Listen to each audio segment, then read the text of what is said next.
Dia Mundial do Autismo, mães com filhos portadores do espectro enfrentam dificuldades para o diagnóstico e acompanhamento especializado. Para saudar a data, o Presidente da República dedicou parte da sua agenda a crianças autistas, no Centro de Ciências de Luanda. Vendedeiras do mercado da Mabunda clamam por um local mais adequado para as vendas e continua encerrado o espaço. Falta de infraestruturas continua a promover o crescimento de negócios informais em Luanda. A União Africana apela ao retorno do diálogo no Sudão do Sul para evitar nova guerra civil. Morreu aos 62 anos o ator americano Val Kilmer, vítima de doença. É quarta-feira, 2 de abril de 2025. Bem-vindo ao Melhor da Informação.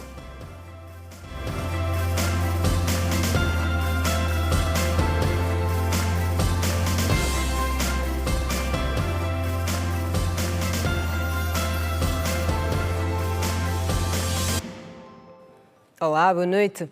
O mundo celebra hoje a consciencialização sobre o autismo. O acesso ao ensino e ao diagnóstico precoce constituem duas das principais barreiras vividas por pessoas com transtorno do espectro autista e as respectivas famílias. As mães clamam por mais abertura da parte das instituições escolares e para também o reforço à assistência social. Segundo a Organização das Nações Unidas, acredita-se que existam no mundo mais de 70 milhões de pessoas com autismo. Esta condição afeta cerca de uma em cada 150 crianças. A incidência é maior nos rapazes, tendo uma relação de 4 rapazes para cada rapariga. Em Angola, não existem dados para demonstrar o número exato de pessoas que vivem com autismo. Para algumas mães de crianças autistas, o acesso à escola tem sido uma das maiores barreiras enfrentadas. Elas contam mesmo que as instituições escolares se recusam a aceitar as crianças por alegada falta de capacidade de aprendizagem. Nós temos pais que foram rejeitados, os filhos foram rejeitados em sistemas de ensino porque não têm capacidade para receber crianças dentro do espectro. E mesmo aqueles que são aceitos, por exemplo, as escolas dizem que só podem ter até 2 crianças especiais dentro de uma sala e às vezes atingiram o limite porque ultimamente nós temos muitas crianças especiais e não conseguimos controlar isto, certo? Entretanto, o maior desafio mesmo é o acesso ao ensino, porque há escolas que rejeitam mesmo. A falta de informação cá no nosso país sobre o tema do autismo, isso leva com que as pessoas levam o autismo como se fosse uma doença. Vemos que muita gente pensa que o autismo é uma doença. Crianças nos bairros são consideradas como crianças possuídas e, na verdade, o autismo é uma condição. O autismo, temos muita criança neste momento aqui no nosso país com essa condição. Vemos nas escolas, nas comunidades e tudo mais. Iris André integra a lista de pioneiras no ativismo quanto à consciencialização sobre o autismo em Angola. É que, aos 23 anos, Iris teve o diagnóstico que dava conta de que o seu filho é autista. Depois da descoberta da condição do filho, a nossa interlocutora enfrentou o desafio de encontrar uma escola, mas não teve sucesso. Por este facto, Iris e mais uma amiga decidiram abrir uma escola que hoje atende 16 crianças e acompanha mais de 500 famílias.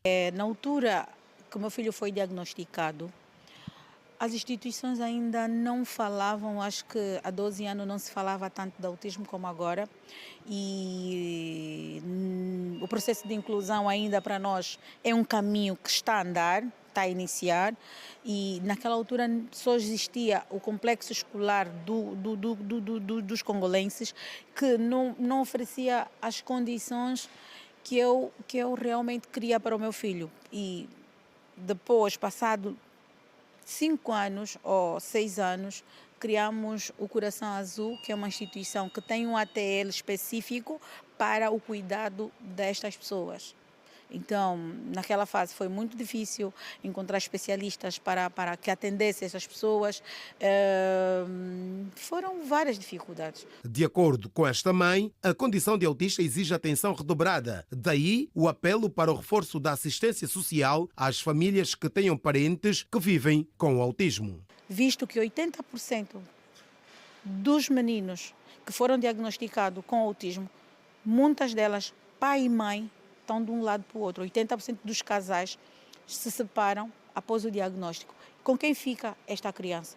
Na sua maioria, sim, precisamos criar condições, e eu acho que estas condições devem ser locais. As administrações, eu acredito que tem uma área de assistência social, uma área social que deve controlar primeiro saber onde é que estas pessoas estão, saber as necessidades e atender. O autismo altera a forma como uma criança vê e experiencia o mundo. Os sintomas são vários, desde a dificuldade na aprendizagem, fala, expressar ideias e sentimentos, relacionamentos, estabelecer contacto visual, até a existência de padrões repetitivos e movimentos estereotipados.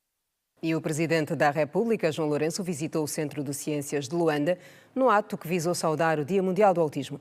Na ocasião, João Lourenço visitou as oficinas educativas, interagiu com as crianças portadoras da Síndrome do Espectro Autista e assistiu a um filme, o Íris, o mergulho no mundo dos autistas. Logo à sua chegada ao Centro de Ciências de Luanda, o Presidente da República fez uma paragem para interagir com crianças e adolescentes que vivem com autismo.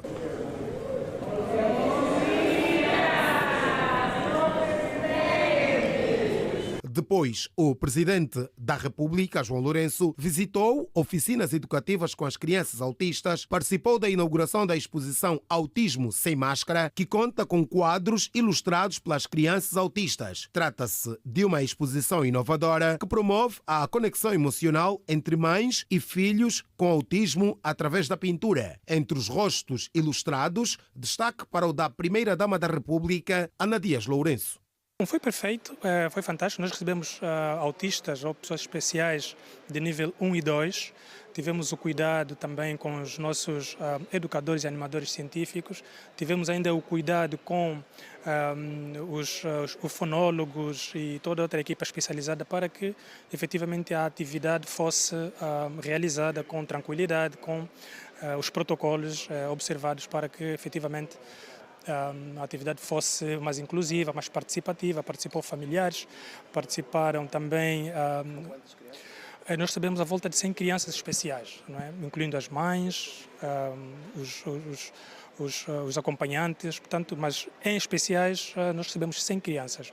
Nem mesmo o Presidente da República escapou da ilustração das crianças, sendo que sentou para ver o seu rosto ser pintado. Todavia, em jeito de preservação da imagem das crianças, este momento não foi testemunhado pela imprensa. Na sequência, acompanhado da Primeira-Dama, o titular do Poder Executivo foi até a um dos auditórios do Centro de Ciências, onde, durante 1 hora e 5 minutos, assistiu ao filme Íris, o mergulho no mundo dos autistas. Os factos são baseados na história de Íris André, mãe de um jovem de 18 anos que vive com autismo. Hoje estamos aqui, o Presidente da República tirou 1 hora do seu tempo para poder assistir o filme Íris, o mergulho no mundo dos autistas. Então, realmente que nós estamos a ver já aquilo que era um sonho, aquilo que era uma miragem, já estamos a ver que o autismo já está a entrar na agenda governamental. E esperamos agora resultados.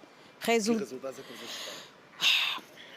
Que se formem mais técnicos nacionais. Por quê? Porque há áreas específicas que atendem estas pessoas, que é a terapia da fala e a terapia ocupacional, e pessoas que são formadas na área de ensino especial. Queremos também que se criem condições nas unidades hospitalares para o diagnóstico precoce. Não adianta termos o diagnóstico precoce se não tivermos a intervenção precoce. Então, há um combinado aqui de instituições para que, como sabe, o autismo não tem cura, mas tem melhoria. As pessoas podem evoluir. No final da jornada do Presidente da República, a Ministra da Saúde, Sílvia Lutucuta, admitiu ser inegável o aumento dos casos de autismo nos últimos anos, apesar de reconhecer também que ainda não é possível falar em números de pessoas a viver com esta condição no país. Ainda não temos estatísticas porque ainda temos várias barreiras, algumas até de acesso ao diagnóstico, a consciencialização das pessoas, porque também só se consegue diagnosticar quando as pessoas estão conscientes de que que o problema existe. Nós temos várias categorias ou vários níveis e quais são os sinais de alarme, de alerta, porque é possível fazer melhor integração social quando o diagnóstico é precoce e também são se tomam as medidas adequadas do ponto de vista terapêutico. No país, o acesso à educação é das maiores barreiras enfrentadas pelas famílias, em alguns casos pela falta de escolas e professores preparados para lidar com crianças autistas. A diretora do Instituto do Ensino Especial, Janice Neves, fala do que está a ser feito para a inclusão de crianças com autismo no sistema normal de ensino. Hoje temos um total de 940 professores formados em tecnologias assistidas, atendimento educativo individualizado, que é a particularidade que as nossas crianças com autismo têm, para podermos então assim trabalhar com elas em sala de recurso e apoio, onde fizemos o nosso trabalho corretivo compensatório, trabalharmos também com a família, porque nestas formações temos estado também a apelar pelo lado emocional da família.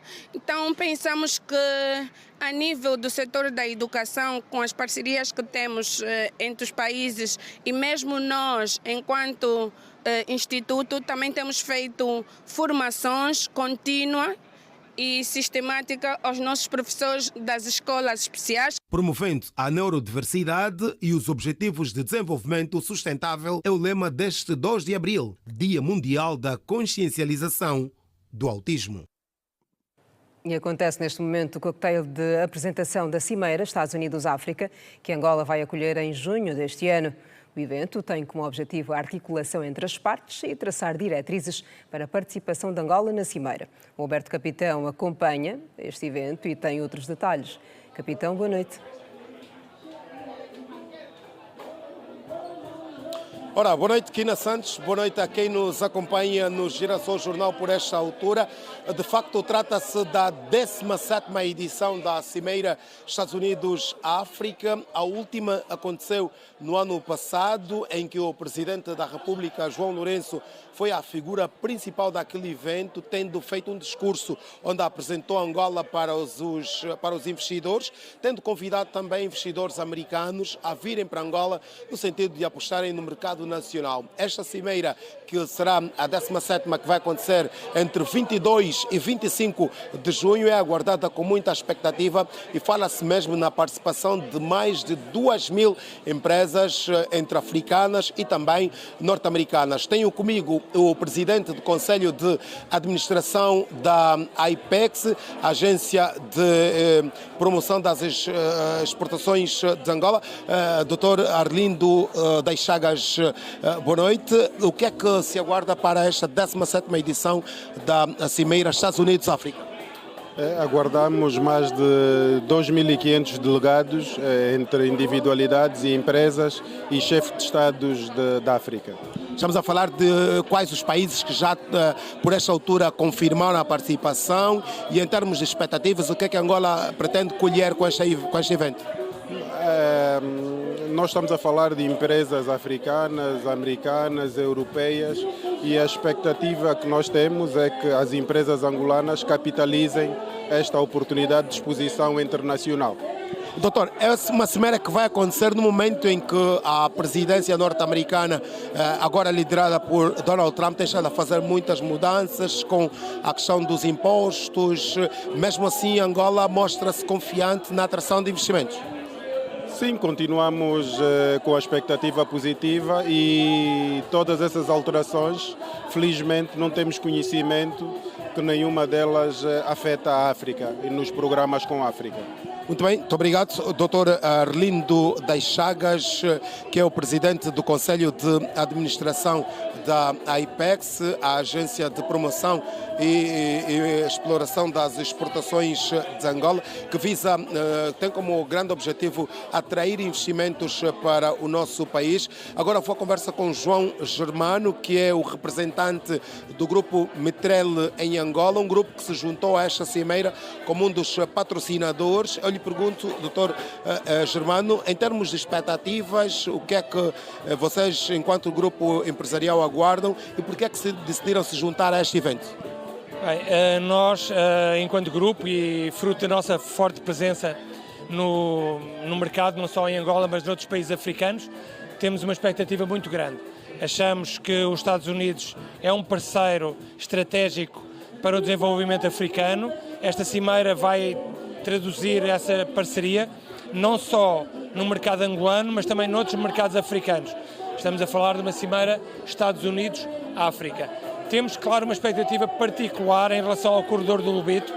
Os Estados Unidos têm sido um parceiro primordial nesse investimento, já têm apoiado a infraestrutura do caminho de ferro e contamos com o apoio também naquilo que são os investimentos estruturais para potenciar a atividade de produção agrícola e de segurança alimentar do país. Noutros setores também, na aviação, os Estados Unidos têm estabelecido parcerias muito fortes. A Mitrelli posiciona-se como um parceiro de desenvolvimento. Temos nossos interesses particulares como investidores e achamos que essa iniciativa de mostrar a África e Angola ao mercado africano vai permitir estabelecer parcerias que potenciam também o nosso crescimento nestas atividades. Neste momento, em termos de projetos, o que é que a Mitrelli está a desenvolver em Angola? Por exemplo, no domínio da agricultura, sei que vocês olham muito para este setor. Nós, no domínio da agricultura, estamos à procura de oportunidades na questão da segurança alimentar. Vemos a segurança alimentar como um grande desafio para o continente. O continente tem um crescimento demográfico muito grande e em Angola, em particular, estamos à procura de projetos e estamos já a desenvolver projetos na parte agrícola e também na parte da pecuária e da avicultura. Muito brevemente iremos anunciar alguns desses investimentos que estamos já a estruturar e que têm também uma pegada grande naquilo que é o projeto de futuro do Corredor do Lobito. Muito obrigado, João Germano. Voltamos a nos ver com certeza na cimeira. Aqui, João Germano, o representante do grupo Mitrelli em Angola, um grupo que se juntou a esta 17ª edição da Cimeira Estados Unidos-África e, como disse, vai estar a olhar fundamentalmente para questões que têm que ver com a segurança alimentar em Angola, mas também fala-se aqui das energias renováveis, do setor dos petróleos e principalmente do setor das energias hoje não evasivas ao ambiente. São estas as temáticas que vão dominar a 17ª edição da Cimeira Estados Unidos-África, que, como disse, Quina Santos, vai decorrer entre os dias 22 e 25 de junho deste ano. Neste espaço estiveram vários representantes de grupos empresariais angolanos, africanos e também mundiais para então fazerem aqui a parceria necessária para este evento que aguarda mais de 2.000 participantes. Boa noite, Quina Santos. Boa noite, Alberto Capitão, e obrigada por estas informações. Fica então a nota, Angola está a preparar-se para acolher a Cimeira Estados Unidos-África no mês de junho. O Conselho Nacional de Viação e Ordenamento do Trânsito esteve reunido na Cidade Alta. O encontro foi orientado pela Vice-Presidente da República, Esperança da Costa, e a reunião serviu para analisar a situação rodoviária no país referente ao ano de 2024.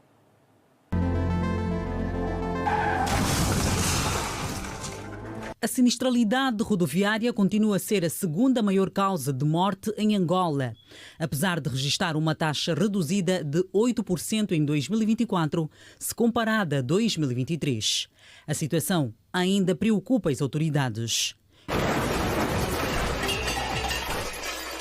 O assunto foi analisado na primeira reunião ordinária do Conselho de Viação e Ordenamento do Trânsito, orientada pela Vice-Presidente da República, Esperança da Costa.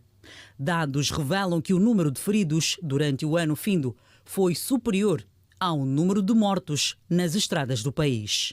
Entre as medidas adotadas está a criação da Unidade Especial de Segurança Rodoviária, a ser lançada no segundo semestre deste ano, além da implementação de aparelhos meteorológicos de radares nas estradas nacionais para fiscalização rodoviária em Angola. Com vista à redução dos números de sinistralidade rodoviária,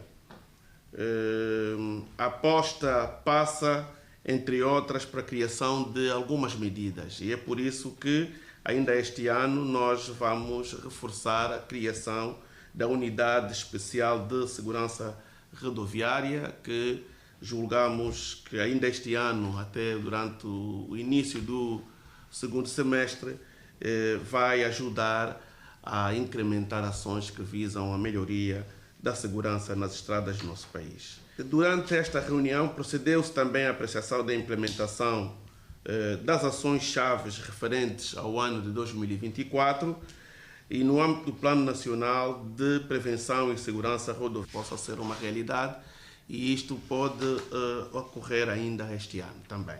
Um outro assunto também analisado na reunião é a aplicação de balanças e portagens nacionais.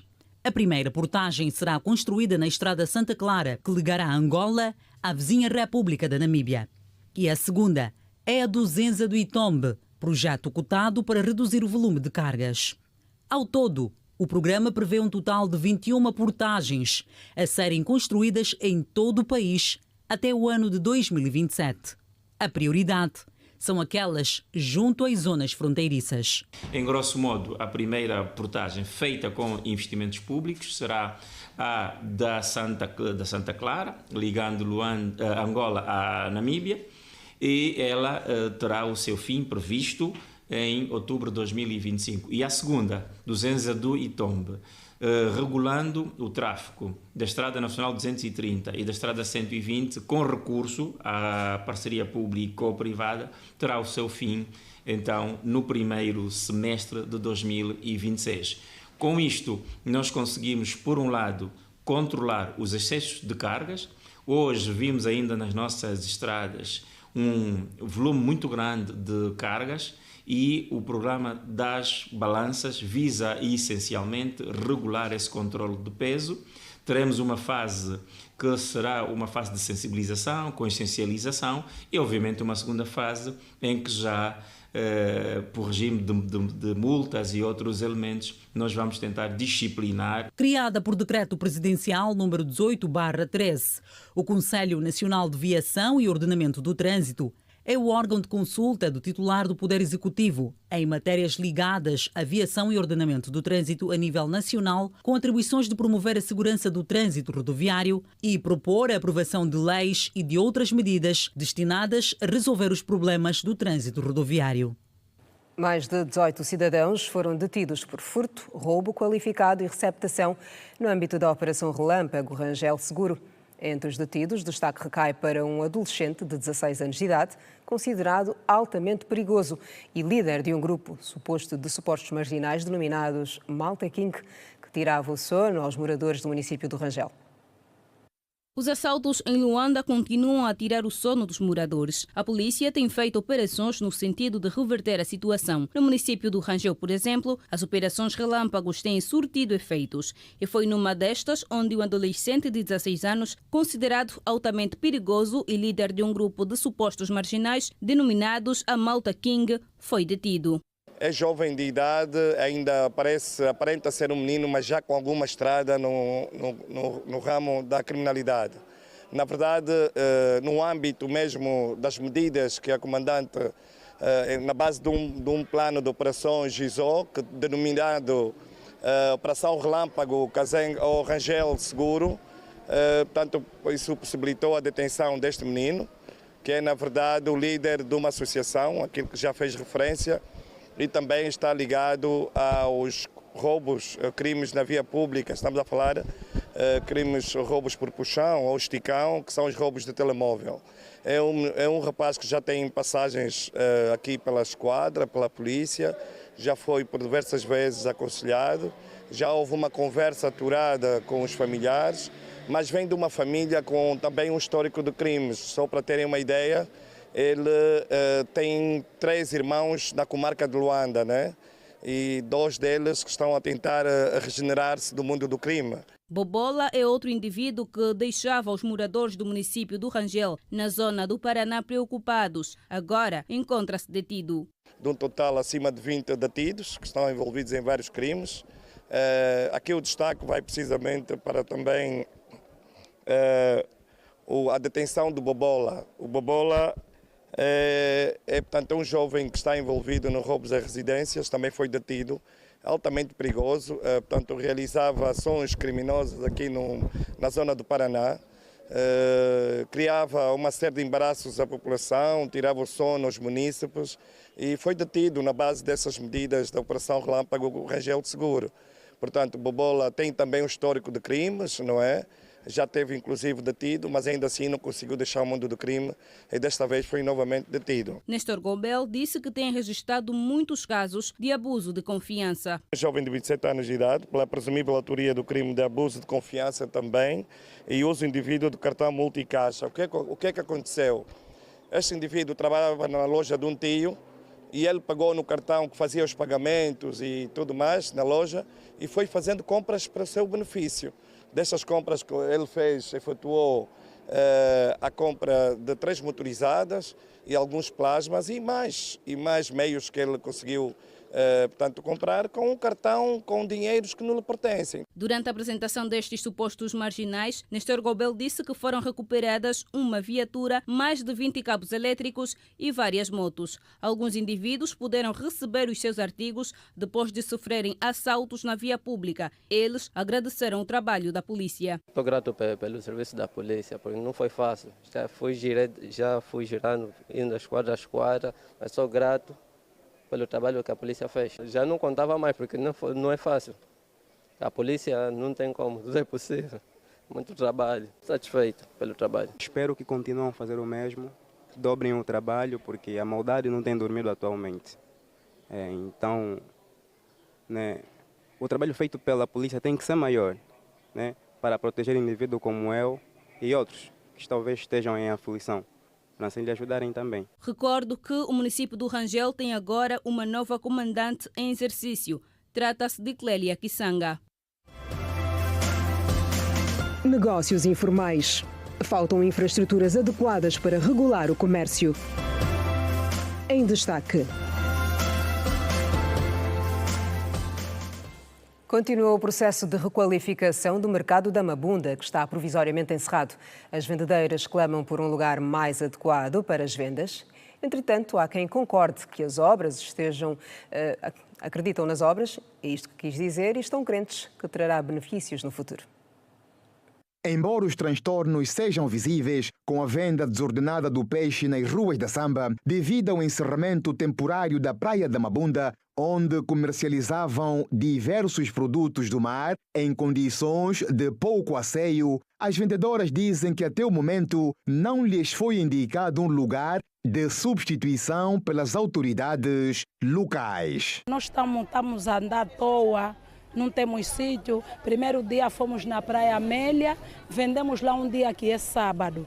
Domingo não vendemos, disseram domingo não se vende, segunda-feira é limpeza.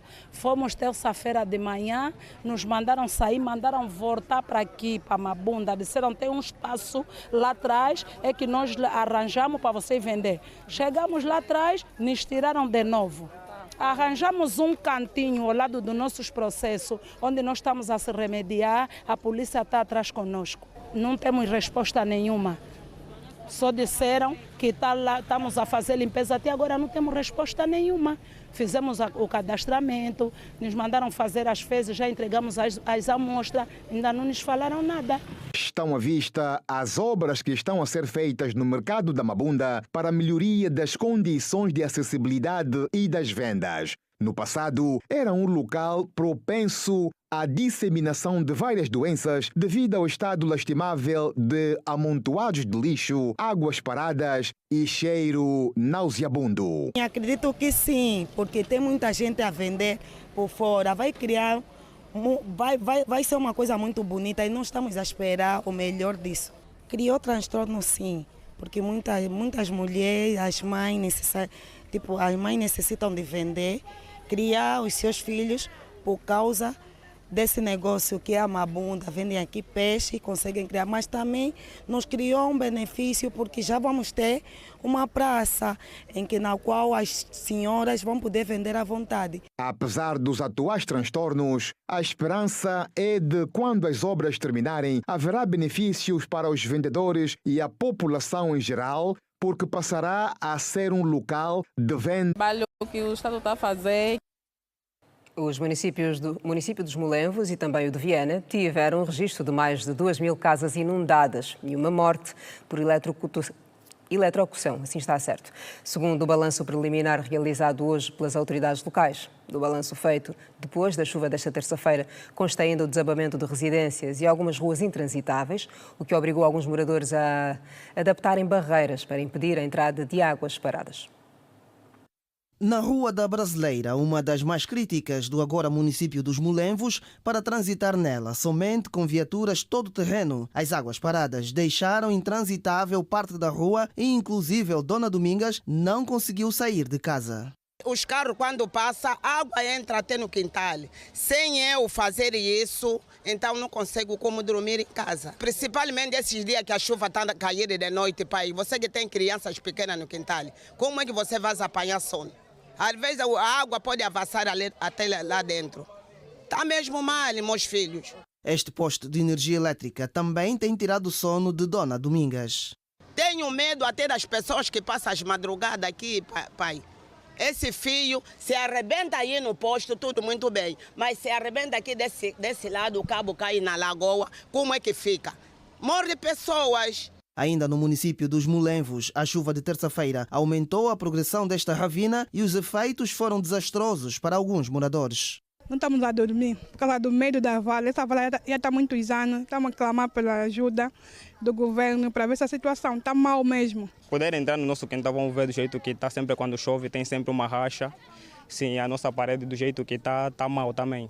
Porque a metade do caboclo já acabou de se partir as paredes e racharam. E o administrador municipal para a área técnica e infraestruturas do município dos Molenvos, Edson Noy, avançou que por esta altura mais de 70 casas ficaram inundadas. Nós temos uma rede viária já com alguma dificuldade, então conseguimos notar ruas intransitáveis, acrescentar um progresso das ravinas que já existem, também algumas inundações conseguimos constatar.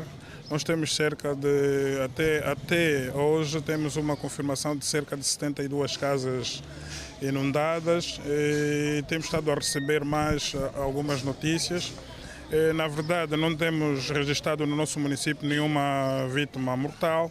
Entretanto, na zona da estalagem em Viana, próximo à comarca central, os moradores tiveram de fechar os portões com fiadas de blocos para impedir a passagem das águas. E tem que meter essas barreiras pelo menos mais 5, 6 fiadas. 2, 3 não adianta. Muitos vizinhos têm carro, não conseguem chegar e o carro não quer nas casas deles. Tem que deixar num parque para poder pagar dinheiro. Já inundamos aqui, todas as coisas aqui já deitamos fora, estamos aqui há 2 anos que já nem temos nada, nem a arca, nem nada, a televisão toda estragada, até roupa também. E a Avenida 4 de Abril, a partir da entrada de Mauaje, Coaba, até a Avenida Sérgio Lute Rescovo, está intransitável. E o administrador municipal de Viana, Demétrio de Sepúlveda, deu conta do registro de uma morte por eletrocução em decorrência da chuva do dia 1 de abril, bem como a inundação de mais de 2.000 casas. Foram cerca de mais de 2.400 casas afetadas, tendo atingido cerca de 500 famílias. Tivemos e temos a lamentar a morte de uma cidadã por eletrocução no Bita Sapu 2, que no momento em que ia montando a sua tenda, já ontem, no período das 13 mais ou menos, e em contato com um cabo descarnado, teve um infeliz acidente de ter falecido nessa altura. E o mau estado em que se encontram algumas estradas e ruas de alguns bairros periféricos na cidade de Luanda tem motivado, em épocas chuvosas, o surgimento de pequenos negócios informais, que têm sido base de sustento de muitas famílias. A subida do preço do táxi e também de outros transportes coletivos é dos maiores problemas quando começa a chover em Luanda. Aluguer de botas, lavar os pés, pontes improvisadas com pneus ou pedras nas estradas e ruas alagadas, transporte de pessoas nas costas, entre outros, são os negócios informais que surgem em muitos bairros de Luanda na época chuvosa, onde existem vias esburacadas. Domingos dos Santos lava os pés a pessoas que arriscam-se a passar nesta água parada, na rua do Parque de Feijão, na zona da estalagem, em Viana. Conta sobre o seu dia-a-dia. Por isso é que nós fazemos esse trabalho, pelo nosso bem, pelo bem dos outros. Quanto é que faturas por dia? Aí vejo mesmo uns 5 mil e tal, aí vejo uns 7 mil. Mamãe, é 200 meter, bota aí e volta. Antônio Gomes arrenda botas de chuva há 1 ano. Conta que é com este negócio que encontrou formas de sustentar a família. Se eu começar de manhã, a hora que lá a partir das 5 horas até 18, posso fazer uns 7, 8. Se o dia mesmo está fofo, o salário, o dia mesmo batido do encontro do salário, 10 mil. Assim o velho vai querer precisar de bota para ir no parque. O velho deixa o sapato, o velho baza com a bota. Quando voltar, encontra o sapato da minha bota e volta a 200 kwanza. Apesar de evitar sujar os pés, clientes consideram estas atividades como forma de extorsão. Garcia João diz que gasta até 5.000 kwanzas por semana nestes serviços. Assim por dia posso gastar 400 kwanzas a 600, assim se veio com a esposa, é mesmo 800 a 1.000 kwanzas. Para esses serviços? É assim, por dia, você imagina uma semana, gasta mesmo 3.000 ou 5.000 kwanzas. Os mototaxistas também aproveitam faturar. Por exemplo, quem sai da Rua da Alimenta Angola para a Rua da Anice, no quilômetro 14, ainda em Viana, em tempos normais paga 150 kwanzas pela corrida, mas quando chove, os preços sobem para 400 kwanzas. Os mototaxistas justificam a subida do preço pela carência de peças sobressalentes. Há muitos danos na moto, a tração vai uma semana, rolamento, então com isso é o motivo de dar esse tipo de preços. No mercado da Mamagorda, os passageiros que vão para os bairros Camboá, Belo Monte, Ramiros e Boa Fé e entre outros destinos, a solução encontrada são os caminhões e gastam 400 kwanzas por viagem. De caminhões a pontes improvisadas, tudo serve para rentabilizar na época chuvosa. Passagens adaptadas por paus e pedras, ruas alagadas e aluguer de botas são dos negócios mais procurados na periferia de Luanda, principalmente quando chove. Há zonas em que os azuis e brancos desaparecem e dão lugar a caminhões que transportam pessoas na carroçaria, cobrando por pessoa 500 kwanza, como acontece aqui no mercado da estalagem, na zona da Mamagorda. Atendendo a estrada, e a estrada está péssima aí, naquele arredor. E quando chove é lodo, então não temos como mesmo chegar até lá na paragem, na própria paragem obrigatória, ficamos no meio do caminho. Por favor, velam pela nossa via, temos um hospital que está lá, os enfermeiros fogem porque não tem via de transporte. O engenheiro civil Quito Neto entende que estes negócios surgem devido ao déficit de infraestruturas e às condições sociais das famílias. Tenho a destacar 3 pontos. O primeiro aspecto tem a ver com o índice de desemprego que nós temos nos nossos bairros. A terceira questão tem a ver com o empreendedorismo dos nossos jovens. E a outra questão também tem a ver com, isso pode refletir aqui a ausência de infraestruturas de saneamento adequado para dar resposta sempre que há grandes precipitações de água. O especialista aponta que resolvendo os problemas de infraestruturas de saneamento e educação das famílias é uma das soluções. A solução passa por construção de infraestruturas e por outra também a questão da educação e sensibilização da nossa juventude, principalmente os taxistas precisam ser sensibilizados. Por quê? Porque eles cobram taxas elevadas às populações, mas amanhã ele pode também ser vítima desse mesmo fenômeno. Os preços altos do milho e da soja, essenciais na produção da ração animal, estão a preocupar a Associação de Avicultores de Benguela. Luanda tem sido um dos pontos de socorro dos produtores de ovos das terras de Ombaca. Atualmente, com perto de 40 associados, o grupo de avicultores da província de Benguela vê-se debatida com os altos preços dos insumos para a produção de ração animal, produto essencial para o crescimento das aves.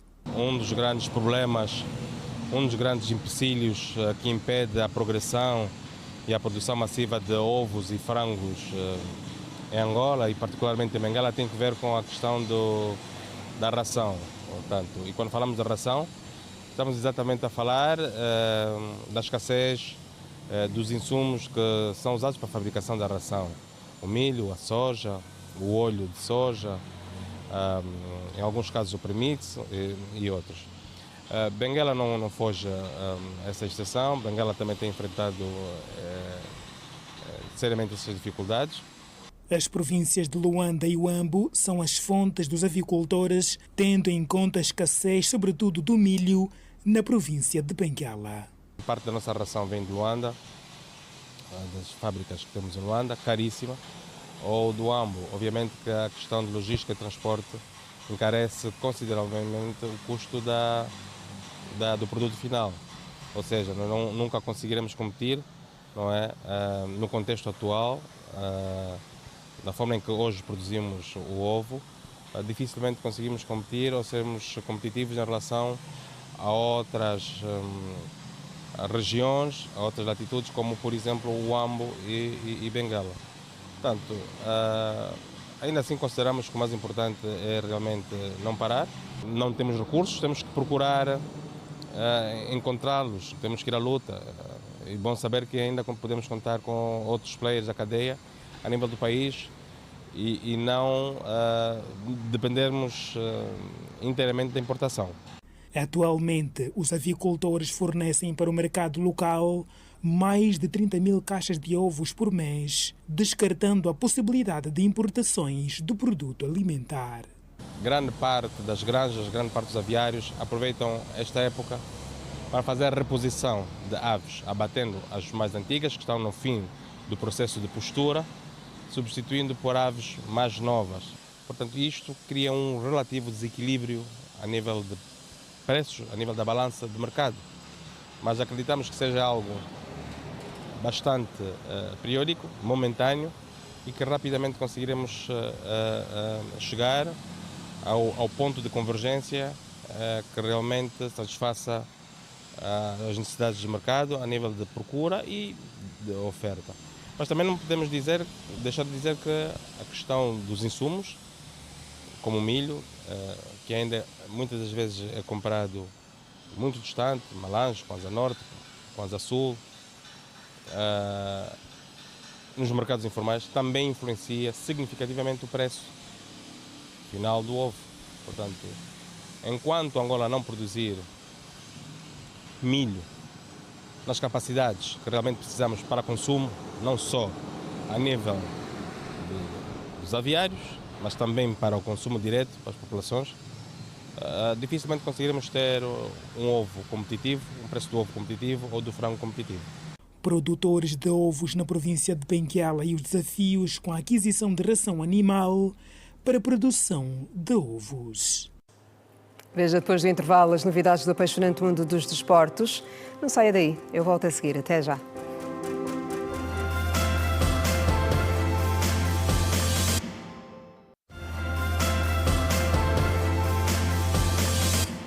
Estamos de volta, bem-vindos. O Conselho Superior da Magistratura Judicial esteve reunido na sua 4ª sessão ordinária, focada na formação e aperfeiçoamento dos magistrados judiciais. A reunião da 4ª sessão ordinária do Conselho Superior da Magistratura Judicial, desta vez, teve como foco a formação e aperfeiçoamento dos magistrados judiciais para responder aos desafios dos novos tempos. É fundamental formar o juiz, munindo de sólidos conhecimentos científicos de como organizar os tribunais, como lidar com os cidadãos comuns, como lidar com a imprensa, como lidar com os intervenientes processuais, como lidar com as inteligências artificiais. A sessão contou com a participação de uma delegação brasileira que veio a Angola para uma visita de 5 dias com vista a trocar experiências no âmbito do protocolo de cooperação na área da formação firmado em maio de 2024. Iniciamos negociações e conversas com o Conselho Superior da Magistratura Angolana. Formamos uma parceria com o Conselho para que os dois países pudessem trabalhar conjuntamente na formação dos seus magistrados, para que a troca de experiências, para que os magistrados brasileiros possam aprender com os magistrados angolanos e os magistrados angolanos possam, de certa forma, também aprender com a experiência brasileira. Somos países irmãos e temos uma história em comum e precisamos um do outro para a melhoria da prestação judicional. Com estas capacitações e parcerias com o Brasil, Angola pretende criar uma Escola Nacional de Formação de Magistrados. Queremos intensificar essa parceria no sentido de criar condições para futuramente institucionalizar-se em Angola um centro de formação ou uma escola de formação e aperfeiçoamento dos magistrados judiciais, de modo a garantir não só a formação inicial, mas sobretudo a formação contínua e a formação de formadores para docentes do futuro centro. A delegação brasileira está composta pelo secretário executivo da Escola Nacional de Formação e Aperfeiçoamento de Magistrados do Brasil e do juiz desembargador do Tribunal de Justiça de Pernambuco. Da agenda do plenário constou ainda a apreciação da proposta de constituição do Grupo Técnico para a elaboração do regulamento de avaliação dos magistrados judiciais. O Banco Mundial vai financiar a segunda fase do programa Cuenda com 400 milhões de dólares. A nova etapa do programa do Executivo, que inicia já nos próximos meses, vai continuar a apoiar as famílias em situação vulnerável pelo país e também melhorar as componentes das transferências sociais monetárias. 400 milhões de dólares é o valor do financiamento garantido pelo Banco Mundial para a segunda fase do programa de fortalecimento da assistência social Cuenda. A informação foi avançada pela oficial para a proteção social do Banco Mundial, Emma Monsalve, referindo que o programa do Executivo vai continuar a apoiar as famílias angolanas em situação de vulnerabilidade, melhorando as componentes das transferências sociais monetárias e inclusão produtiva com investimentos no capital humano, nutrição e cuidados na primeira infância. De acordo com a funcionária sénior da Instituição Financeira Internacional, a nova fase do Cuenda vai ter início já nos próximos meses, nas 21 províncias do país e terá a duração de 5 anos. O programa está a entrar agora na segunda fase, com um novo projeto de financiamento. E a ideia é continuar a apoiar essas famílias nessa nova fase do programa e melhorar as componentes que estão acompanhando o programa, seja a inclusão produtiva e seja também investimentos em capital humano focados na nutrição e cuidado da primeira infância.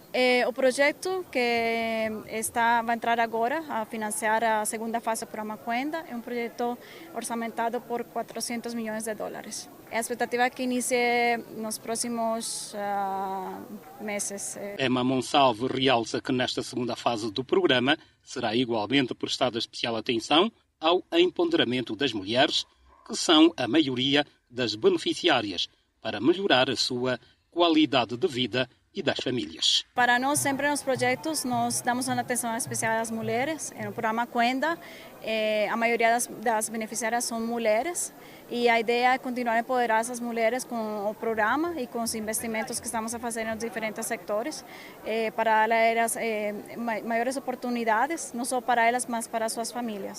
O secretário-geral e coordenador do Grupo de Acompanhamento do Secretariado do Bureau Político do MPLA para a província de Luanda deu início hoje a visitas de apoio, ajuda e controlo aos municípios da província. A ação deve acontecer ao longo de todo o mês de abril. A primeira visita teve lugar na tarde desta quarta-feira e o município escolhido foi o da Maianga. As visitas do secretário-geral e coordenador do Grupo de Acompanhamento do Secretariado do Bureau Político, a província de Luanda, têm como objetivo avaliar a vida interna do Partido dos Camaradas, reforçar a organização e mobilização e acompanhar a implementação do Plano Geral de Atividades do MPLA, como informou o segundo secretário do MPLA em Luanda, Hermelindo Pereira. Bom, é uma norma no nosso partido, a todos os níveis estão criados os grupos de acompanhamento. E para a província de Luanda, o coordenador do grupo de acompanhamento é o camarada secretário-geral. Dentro do âmbito e do escopo do trabalho do grupo de acompanhamento, prevê as visitas de ajuda e controle. É por essa razão que o camarada secretário-geral veio aqui hoje, deu início a esse trabalho de visitas no Comitê Municipal da Maianga.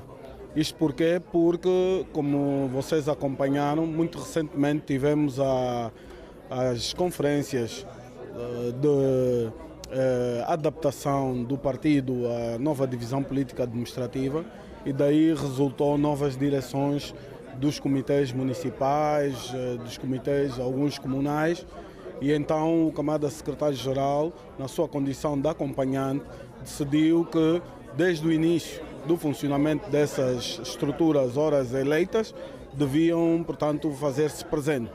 É por isso que está aqui hoje, com o sentido de ouvir o que é que eles pretendem fazer daqui para frente, mas, sobretudo, deixar algumas orientações do trabalho a ser desenvolvido face aos desafios que temos nos próximos anos. A visita tem caráter de ajuda e controlo, com foco na organização e mobilização, verificação da base de dados dos militantes, património e cotização, nova divisão político-administrativa e, para os militantes do município da Maianga, as recomendações deixadas pelo secretário-geral do MPLA e coordenador do grupo de acompanhamento do secretariado do Biró Político à província de Luanda, Paulo Pombolo, serão bem atendidas de formas a garantir a dinamização do partido naquela circunscrição. Sentimos durante algum tempo algum abrandamento da ação política nos nossos comitês de ação do partido e nós temos estado a realizar atividades no sentido de galvanizar as nossas direções dos CAPs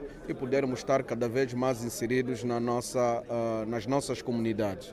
Portanto, o Comando Secretário-Geral deixou aqui orientações precisas e que nós vamos materializá-las a partir de hoje, porque garantiu-nos que dentro de 3 meses volta para poder aferir aquilo que deixou como orientação, se foram acatadas, se foram resolvidas ou não. A visita teve 2 momentos principais. O primeiro momento foi reservado a uma reunião com o secretariado da Comissão Executiva Municipal e o segundo momento foi uma reunião mais alargada com a Comissão Municipal Executiva. No próximo bloco, as notícias além das nossas fronteiras e a morte do ator americano Val Kilmer. Eu volto a seguir, não saia daí. Até já.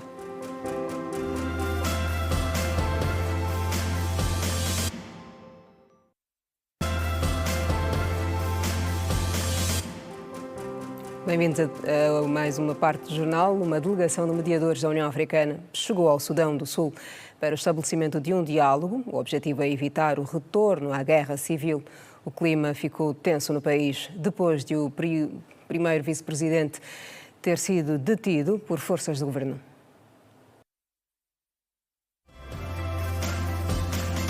A delegação da União Africana chegou a Juba com vista a promover um diálogo entre as partes, depois de a situação no país ter ficado tensa, com a detenção de Riek Machar, por este alegadamente estar a ter ligações ao Exército Branco. Na delegação, figuras como o ex-presidente do Burundi, Domitian Ndayizeye, e a ex-juíza queniana, Effie Owor. A chegada da delegação da União Africana a Juba foi saudada pelo partido de Riek Machar, que em comunicado afirmou que saúda calorosamente a chegada do Conselho de Sábios como parte dos esforços contínuos para diminuir as tensões e apoiar o processo de paz. No quadro dos esforços para evitar o retorno a uma guerra civil, o Conselho de Paz e Segurança da União Africana pediu a libertação imediata e incondicional de Riek Machar, dizendo que os desenvolvimentos recentes ameaçam o acordo de paz de 2018, que encerrou a guerra. O Hamas rejeitou uma proposta israelita para uma trégua de 40 dias na faixa de Gaza. De acordo com a imprensa internacional, o acordo prevê a libertação de 11 reféns vivos no início e a entrega de 16 outros, já mortos, ao fim de um período de 10 dias. Entretanto, a proposta, segundo Hamas, foi rejeitada também porque prevê a manutenção das forças israelitas na zona de tampão de Gaza. A proposta israelita estipulava a libertação, numa primeira fase, de 10 reféns israelitas, em troca da libertação de prisioneiros palestinianos, num cessar-fogo de 40 dias. Na proposta, Israel estabelece que o Hamas deve fornecer informações sobre todos os prisioneiros israelitas, vivos ou mortos, no 5º dia de tréguas, e que no 10º dia seriam entregues os corpos de 16 prisioneiros israelitas. A proposta rejeitada pelo Hamas prevê paralelamente a realização de negociações durante o período de tréguas, para completar a fase seguinte do acordo. A rejeição do Hamas foi apresentada no mesmo dia em que Israel anunciou uma grande expansão das operações militares em Gaza, tendo assegurado que grandes áreas do enclave serão tomadas e adicionadas às suas zonas de segurança, acompanhadas por evacuações em larga escala da população. A junta militar do Mianmar declarou hoje um cessar-fogo na guerra civil até 22 de abril, para facilitar a ajuda à população, diante dos estragos causados pelo sismo que atingiu o país. A imprensa do país afirma que a trégua foi anunciada em forma de demonstração de compaixão às pessoas afetadas. A notícia foi transmitida pela imprensa de Mianmar, que cita um comunicado da junta que dá conta de que os grupos armados étnicos e as milícias locais devem abster-se de atacar as forças de segurança do Estado e as bases militares, que não se devem organizar, reunir forças ou expandir as suas áreas de influência. No comunicado, a junta refere que se os grupos não cumprirem as condições, o exército tomará medidas necessárias. O Mianmar foi atingido por um terremoto de magnitude 7.7 a 28 de março. O sismo provocou, segundo o último balanço das autoridades, 2.886 mortos e 4.639 feridos. E o ator norte-americano Val Kilmer, que interpretou Batman em Batman Forever, morreu aos 65 anos. Morte causada por pneumonia e ocorreu em Los Angeles, nos Estados Unidos. A informação é do New York Times. A causa da morte foi revelada pela sua filha, Mercedes Kilmer. Ainda segundo ela, Kilmer havia sido diagnosticado com cancro na garganta em 2014, mas se recuperou. Na época em que a doença foi descoberta, a família do ator revelou à imprensa americana que o ator não tratava a doença por causa da sua crença religiosa. O ator também era conhecido por grandes papéis vividos nos anos 80 e 90, entre eles Jim Morrison em The Doors e também Iceman, o rival de Tom Cruise em Top Gun. Kilmer nasceu em Los Angeles em dezembro de 1959 e aos 17 anos entrou para a renomada Academia de Artes de Juilliard, em Nova York, para estudar teatro. Foi na Broadway, mas recebeu críticas mistas e por isso mesmo Val Kilmer acabou por desistir de repetir o papel no filme do Batman. Em 2021, ele lançou um documentário a narrar os altos e baixos da sua vida e também da sua carreira. O ator apresentou 40 anos de gravações caseiras, incluindo ele mesmo a falar através de uma caixa de voz depois da cirurgia do cancro.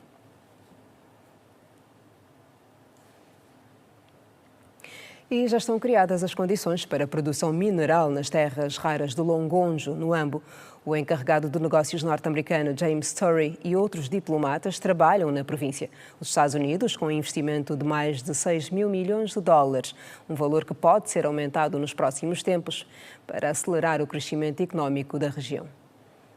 Matéria-prima para a produção de veículos elétricos e turbinas eólicas serão alguns dos recursos minerais explorados no Longonjo que vão mudar a realidade socioeconómica da região. O município oferece condições atrativas para o investimento privado, por formas a alavancar a economia nacional. Uma viagem do Ambo até ao município do Longonjo, onde os 18 embaixadores tiveram contacto com as terras raras desta localidade. Aqui temos trecho Caterpillar, é uma empresa norte-americana que faz parte desse projeto também, a maquinária estadunidense que está aqui. E também estamos fazendo um estudo da viabilidade para fazer um valor agregado a esse produto para ter maior rendimento aqui para o projeto. Então, essa faz parte de todos os projetos que estamos fazendo para promover prosperidade. Estamos a ver isto como uma grande oportunidade, não só para a exploração, mas também para gerar capacidades locais. O que nós podemos observar hoje, e esta visita que se faz com várias entidades, é o reforço que se pretende para que realmente quer a mobilização de recursos, mas também o início efetivo se encurte cada vez mais, porquanto queremos ver essas terras raras a serem exploradas, colocados ao serviço da economia local, mas também da economia global. Para a transição à energia do mundo, é um projeto que vai beneficiar a população local com empregos, 1.000 empregos, mas com eletricidade, com o desenvolvimento local.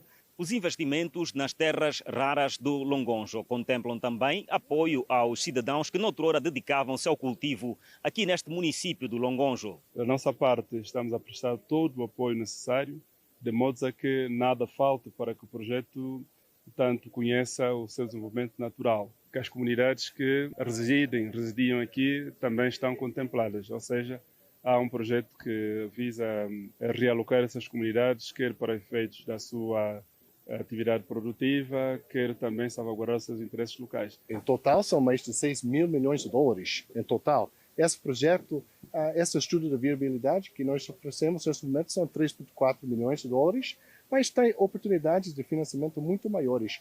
Mas o importante, eu acho, é a parceria que estamos fazendo. Estamos fazendo parceria com o Reino Unido, estamos fazendo parceria com o governador e o governo da Angola. E é importante também destacar, foi uma pergunta antes sobre a comunidade local, a importância para essa comunidade, para o governador e para o município é notável. Cerca de 1.600 toneladas de minério de ferro foram transportadas na retomada da circulação ferroviária do caminho de ferro de Moçambique, entre Lubango e Menongue. Os comboios não transitavam no traçado desde 28 de dezembro do ano passado, quando a chuva deixou destruída a ponte na Olivença. Em 3 meses foi construída uma nova, que ficou orçada em 200 milhões de kwanzas. Cerca de 1.600 toneladas de minério de ferro foram transportadas na retomada da circulação ferroviária entre Lubango e Menongue, interrompida a 28 de dezembro de 2024, devido à destruição pelas chuvas de uma ponte. Depois da construção da nova ponte, orçada em 100 milhões de kwanzas, 3 meses depois, um comboio do caminho de ferro de Moçambique com 37 vagões partiu da localidade do Cuxi, na província do Cuando, rumo ao porto do Namibe, passando pela cidade de Lubango, naquela que foi a maior quantidade de ferro já transportada por uma composição do CFM. Segundo o diretor do Gabinete de Comunicação e Imprensa do CFM, Yuri Futi, a circulação no traçado foi retomada, respeitando todos os critérios técnicos de segurança. Os trabalhos culminaram com a construção de uma nova ponte. Entretanto, os serviços foram restabelecidos com todos os critérios de segurança e eficiência prevista. Realizamos um comboio composto por 37 vagões, que acabou por fazer um somatório de aproximadamente 1.600 toneladas, um marco assinalável a nível da capacidade de carga transportada do caminho de ferro de Moçambique. Este comboio que teve a sua proveniência no município do Cus para a estação do Lubango e com destino ao Porto Namibe para uma posterior exportação. De acordo com o responsável com a paralisação, mais de 30 mil passageiros deixaram de ser transportados pelos comboios da empresa, causando prejuízos superiores a 200 milhões de kwanzas.